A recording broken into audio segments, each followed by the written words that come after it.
ल है हाम्रो कति 9:35-40 हुन लागेछ।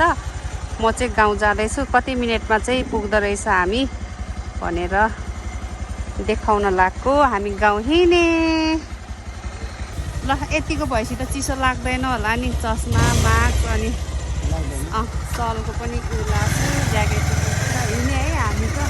हामी चाहिँ एकछिन 5 मिनट जति चाहिँ पसलमा अलमल भयो। यो चाहिँ अब हामी टोखा जाने बाटो हो।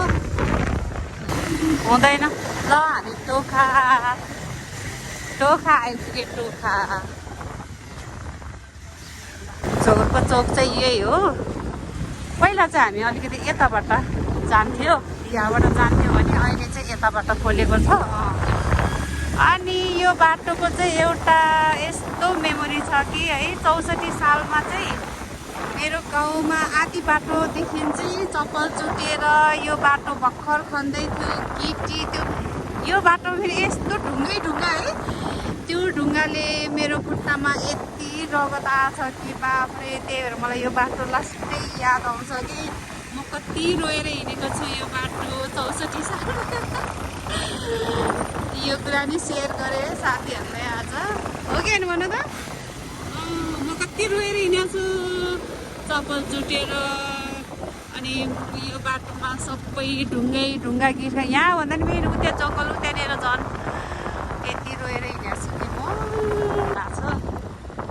पहिला त यहाँनिर होइन, अलिकति उताबाट ओह्रालो अनि उहाँ मुनि पुग्थ्यो क्या यसरी। ए हो ल यहीँबाट चाहिँ हामी झरेर यसरी जान्थ्यो यहाँबाट यसरी। अब यो चाहिँ अब गाउँ जाने बाटो। राम्रै छ, रमाइलो छ सिनहरू। अब यो काठमाडौँ कस्तो राम्रो देख्छ यहाँबाट है।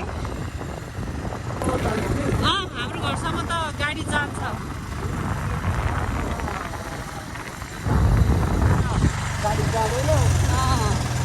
अनि सानो काजीहरूको घर चाहिँ अलिकति तल गएकोमा छ। अब त्यहाँ अलिकति अफरोड भएको हुनाले चाहिँ हामी बाइकमा पुरापुरी हो नि यात्रामा गफ गर्दै हिँड्यो भने रमाइलो हुन्छ नि त। यो बाटोहरू यस्तो हुने छैन जस्तो लाग्छ कि पछि लगातार अगाडि बढेर आएको अलिकति विकास भएको चाहिँ हाम्रो यो 65 सालदेखि लाग्यो हो। गुर्जे आउन लाग्यो है गुर्जे। ल हामी गुर्जेको चाहिँ चेकपोस्ट होइन, चेकपोस्टमा आइपुग्यो आर्मीको गेट। ल यहाँबाट यता चाहिँ काठमाडौँ देख्छ हुस्सो लाग्यो। पहिला चाहिँ हामी यहाँनिरबाट आउँथ्यो, यहाँबाट होइन। पहिला बाटो नहुँदा यहाँबाट आउँथ्यो। अब चाहिँ नुवाकोट लाग्यो। ल उपारी चाहिँ सूर्य चौर डाँडा। पहिला हामी यहाँनिर चाहिँ ओर्लेर फोटो खिच्थ्यो कि यहाँनिरबाट कस्तो राम्रै सूर्य चौर डाँडा। ए बाइकमा हाम्रो चाहिँ यसरी यहाँ पनि चेकिङ तर हामीलाई गर्दैन होला। यहाँ पनि चेकपोस्ट छ, ट्राफिकहरू पनि हुन्छ है। ल हामी यहाँबाट छुट्टिन्छौँ। यहाँदेखि यता चाहिँ दुर्चेश्वर जान्छ भने होइन, हामी यता चाहिँ गाउँ लाग्ने हो क्या। अब ल गुर्जे यता ल हेर्नु गुर्जे ल T20ले नि धानेन भनेर गाडी किनेको। लास्टमा त फेरि यसमै हिँड्नु पर्यो किनभने त्यहाँ गाडी जाँदैन। यही लाग्छ चिकरो चोरे राङ्ला बाइक नसीमा ngani gue Thailand जी मेरा पाङ मलाई यार राङ्ला कुई चाहिँ आउँछ यति अग्लो छ कि यो बाइक। मैले जहिले यो सिट घटाउन तल गर न मान्नै मान्दैन। बुढी पनि अग्लो अनि झन् त्यही माथि खौरामा यति अग्लो के कस्तो दामी हुन्छ नि त। यसलाई चाहिँ बुढी अग्लो भएको मान्छे अग्लो भएको यो गाउँलाई चाहिँ अर्खौली गाउँ भन्छ। अर्खौले कुदाएको मेरो चस्मा र टोपी त उडेर जानै लाग्यो भनेको चाहिँ यही हो। पहिरो जान्छ अन्त चाहिँ राम्रै छ यति यो देखाउन। अब म कसरी देखाउने यहाँलाई यस्तो छ क्या। पहिरो जाने ठाउँ चाहिँ यही हो तर बनाउँदै रहेछ। नत्र अन्त चाहिँ फेरि सुलुलुलु हो नि, सुलुलु हो गाइज। देख्नुभयो यति मात्रै हो।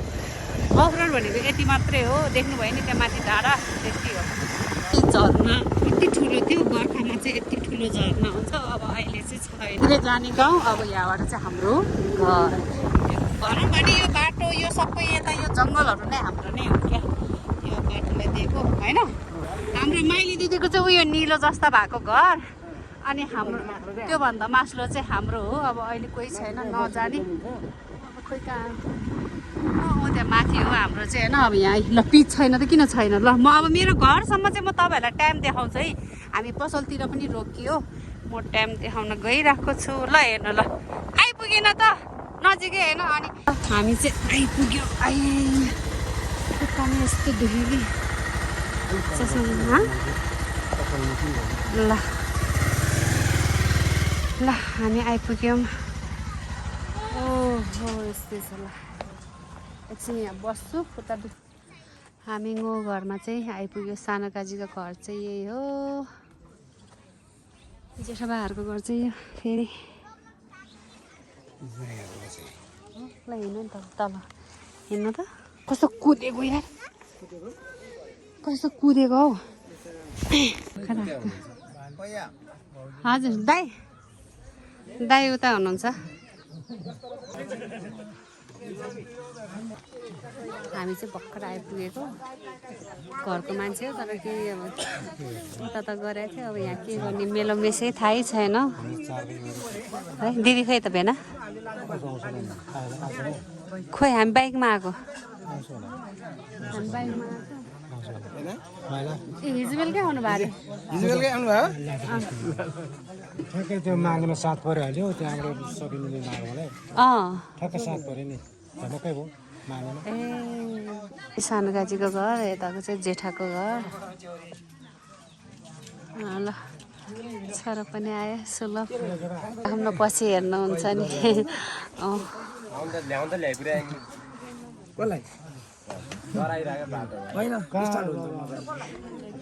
ए तिमी त्यो अस्ति त्यस्तो भयो नि त त्यहाँदेखि डर लाग्यो क्या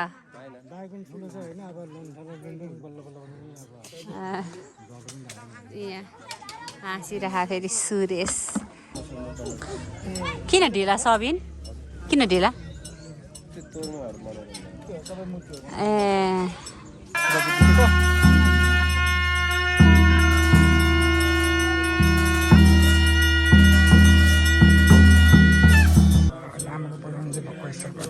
एटलिस्टमा पनि 2 to 3 hours जति लाग्छ लामो पढाउनु पार्थक भन्छ यसलाई चाहिँ आउनु बस्न आउनु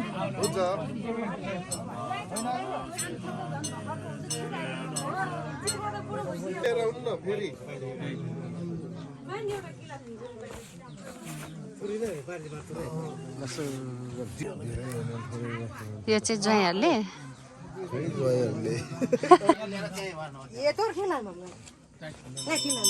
नमस्ते फुच्चेले के गर्यो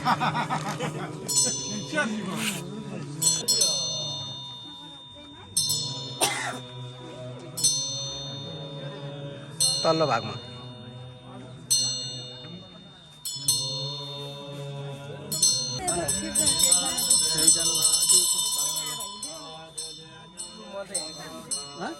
Vivo kanji, tai vivo bangam lu, lu bang lu, Maili, oh Maili, tai fini ya habi ni gari.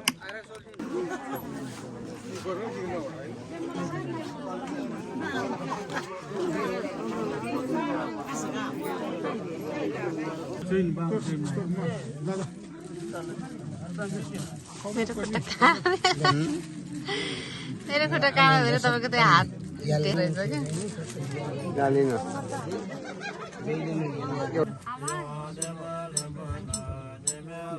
पहिला खातो खन्न बित्ति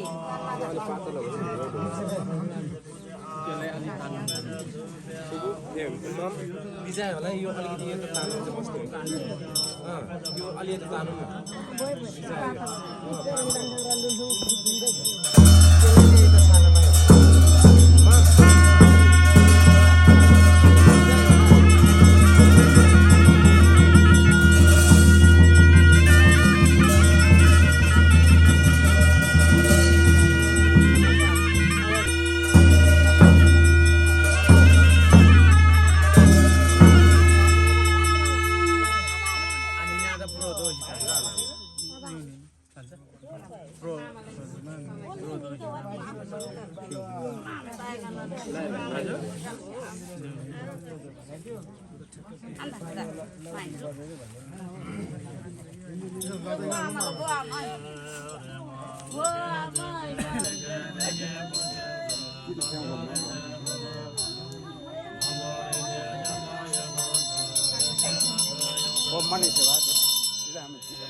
यहाँ भान्जा पनि आउनुभएछ सब्सक्राइब गर्नु ल खोलेको छु त 1 महिना भइसक्यो मैले खोलेको हाम्रो फ्याङताले आङ्गी भनेको उहाँ है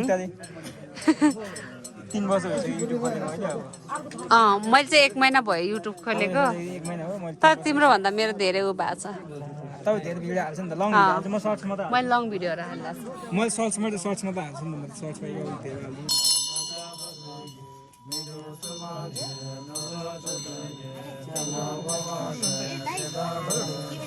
बुढो मामा उहाँ चाहिँ इन्डियामा कति वर्ष हराएर चाहिँ पछि आउनु भएको नातिहरूले ल्याएर अनि आफ्नो बहिनीको पूजामा 7 दिनको पूजामा चाहिँ आउनु भएको छ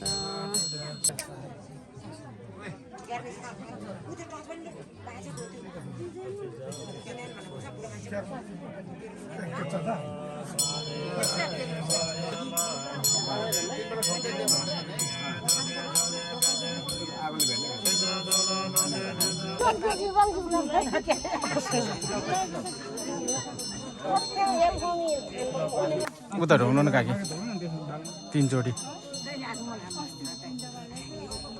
ल भयो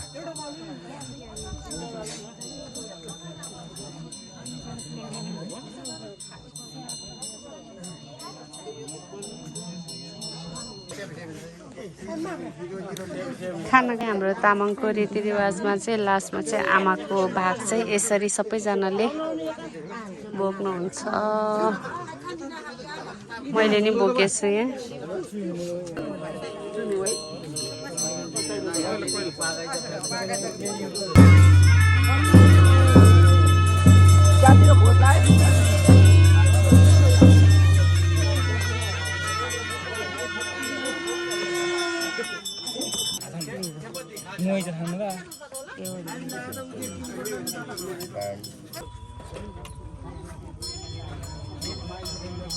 घेवासम्म 49 पूजाकोसम्म राख्छ है त्यो कपडा दिनमा नि अब कपाल चाहिँ खौरिँदो रहेछ हाम्रो सानो गाजीको जबरजस्ती युट्युब च्यानल सब्सक्राइब गर्न ल यस्तो छ है हाम्रो दिदीहरू चाहिँ पुरै सबै लसुन अदुवा बारिरहनु भएको रहेछ मलाई चाहिँ थाहा थिएन ल अब हामी हिँड्यो अब यसरी जानुपर्छ बाइक चढ्न चिसो लाग्छ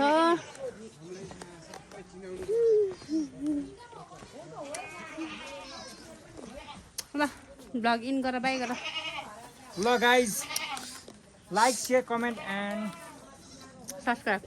सब्सक्राइब सब गर्नु होला ल धन्यवाद bye bye see you on the next blog